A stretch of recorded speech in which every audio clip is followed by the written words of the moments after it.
নমস্কাৰ আপোনালোকে চাবলৈ আৰম্ভ কৰিছে digital Asom information YouTube channel. So' বন্ধুবান্ধৱীসকল, আজি আপোনালোকৰ বাবে অন্য এটা গুৰুত্বপূৰ্ণ ভিডিঅ' লৈ আহিছোঁ। বন্ধুবান্ধৱীসকল, হায়াৰ ছেকেণ্ডেৰী ৰিজাল্ট কেতিয়া দিব? আজি দিয়া কথা আছিল, কিন্তু আজি দিয়া নহ'ল, বা ইতিমধ্যে বহুতো প্লেটফৰ্মত ওলাইছিল যে আজি ৰিজাল্ট দিয়াৰ কথা হায়াৰ ছেকেণ্ডেৰী, কিন্তু আজি ৰিজাল্ট নিদিলে বা আজি ৰিজাল্ট নিদিয়া, কেতিয়া ৰিজাল্ট দিব, গতিকে আপোনালোকক সবিশেষ তথ্য জনাইছোঁ। চ' বন্ধুবান্ধৱীসকল, যদি মোৰ চেনেলটোত প্ৰথমবাৰৰ বাবে ভিজিট কৰিছে, তেনেহ'লে এনেকুৱা ধৰণৰ ইনফৰমেশ্যন আপোনালোকে পাই থাকিবৰ বাবে এই চেনেলটো ছাবস্ক্ৰাইব কৰি কাষত থকা বেল আইকনটো প্ৰেছ কৰি দিব।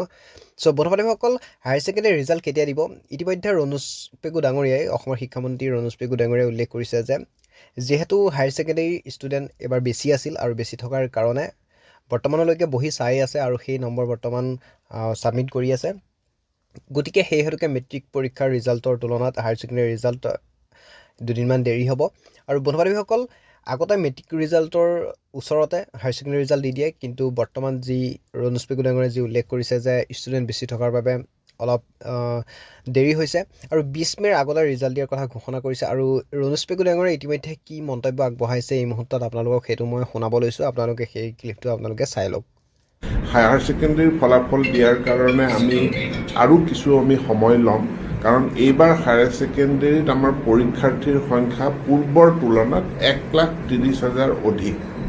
গতিকে এই 1,30,000 অধিক পৰীক্ষাৰ্থী যি আছে, তাৰ কাৰণে আমাৰ আৰু কেইটামান দিন লাগিব। কোনোবাই এটা ফেক নিউজ উলিয়াইছে আজি 3 বজাত দিব, আজি 3 বজাত নিদিয়ে বা অহাকালিও নিদিয়ে, আমি আৰু কেইদিনমান সময়